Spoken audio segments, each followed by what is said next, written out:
ಕೇಂದ್ರ ಸರ್ಕಾರ ಹೇಳಿತ್ತು ಡ್ಯಾಮ್ ಕಟ್ಟೋದಕ್ಕೆ ಪರರಾಜ್ಯದ ಒಪ್ಪಿಗೆ ಬೇಕಾಗಿಲ್ಲ ಅಂತ. ಬಟ್ ವಿಜಯ್ ಮತ್ತೆ ಲೆಟರ್ ಬರೆದಿದ್ದಾರೆ. ಅಂದ್ರೆ ವಿಜಯ್ ಅವರಿಗೆ 3ನೇ ತಾರೀಕು ಬರ್ತಿದ್ದಾರೆ. ಅವ್ರ ಜೊತೆ ಏನೋ ಮಾತುಕತೆ ಮಾಡುವಂತ ಪ್ರಯತ್ನಗಳಾಗುತ್ತೆ ಸರ್.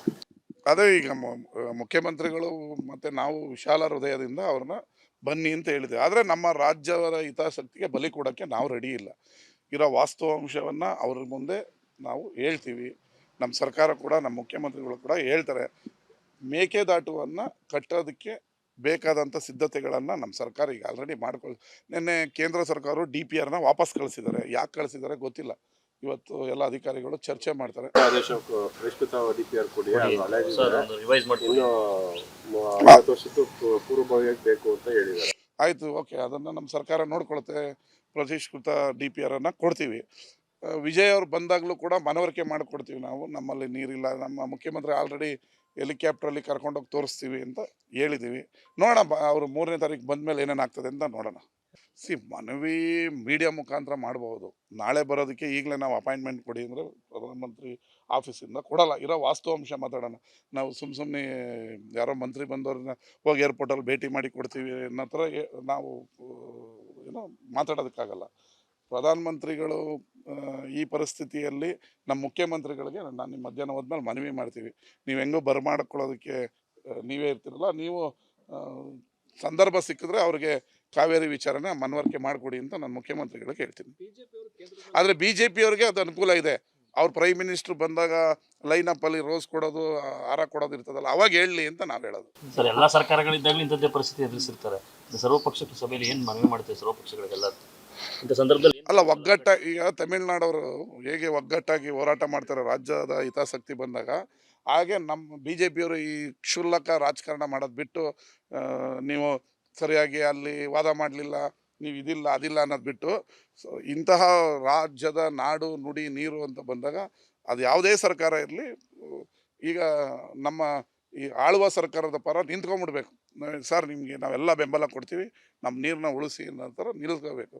ಈ ಥರ ಕ್ಷುಲ್ಲಕ ರಾಜಕಾರಣ ಇಂತಹ ಸಂದಿಗ್ಧ ಪರಿಸ್ಥಿತಿಲಿ ಮಾಡಬಾರ್ದು. ರಾಜಕೀಯ ಲಾಭ ಮತ್ತೇನು? ಈಗ ಭಾನುವಾರ ಸರ್ವ ಪಕ್ಷಗಳ ಸಭೆ ಕರೆದಿದ್ದೀವಿ ಅಂದಾಗ, ಈಗ ಡ್ಯಾಮ್ಗೆ ಹೋಗ್ತೀವಿ, ನೋಡ್ತೀವಿ, ಅಲ್ಲಿ ಪ್ರತಿಭಟನೆ ಮಾಡ್ತೀವಿ ಅಂದರೆ ರಾಜಕೀಯ ಲಾಭಕ್ಕೋಸ್ಕರನೇ ಮಾಡ್ತಾ ಇರೋದು ಅಲ್ವಾ? ಭಾನುವಾರ ಹೇಳಲಿ, ಸರ್ವ ಪಕ್ಷಗಳ ಸಭೆಯಲ್ಲಿ ಹೇಳಲಿ. ಸ್ಥಳ ಪರಿಶೀಲನೆ ಮಾಡಿಲ್ಲ, ಕಾವೇರಿ ನೀರು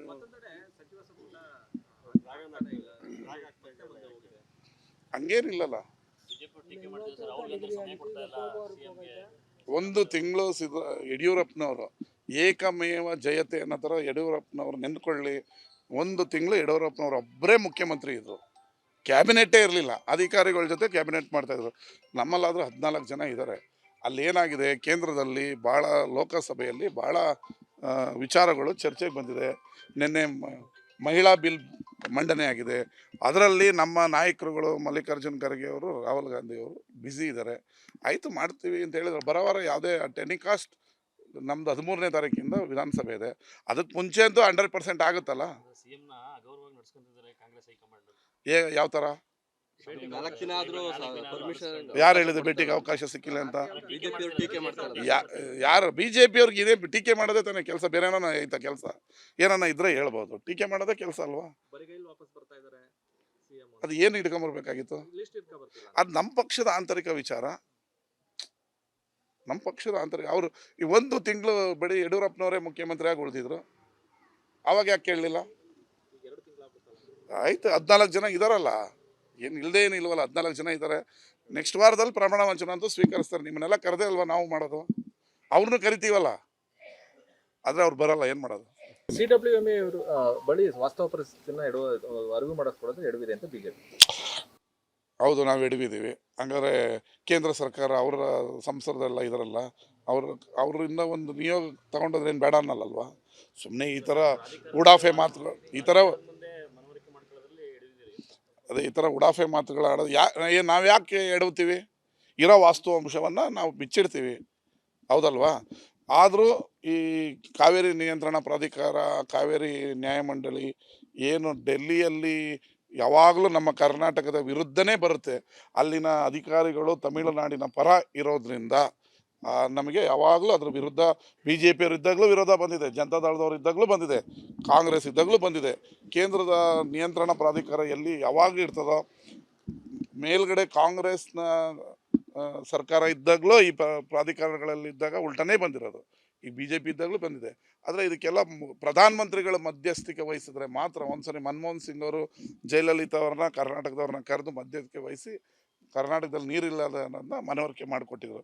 ಆದರೆ ಅವತ್ತು ಆ ಜಯಲಲಿತಾ ಅವರು ಪ್ರಧಾನಮಂತ್ರಿಯವರ ಮಧ್ಯಸ್ಥಿಕೆಯನ್ನು ತಿರಸ್ಕರಿಸಿ ಸುಪ್ರೀಂ ಕೋರ್ಟ್ಗೆ ಹೋಗಿದ್ರು.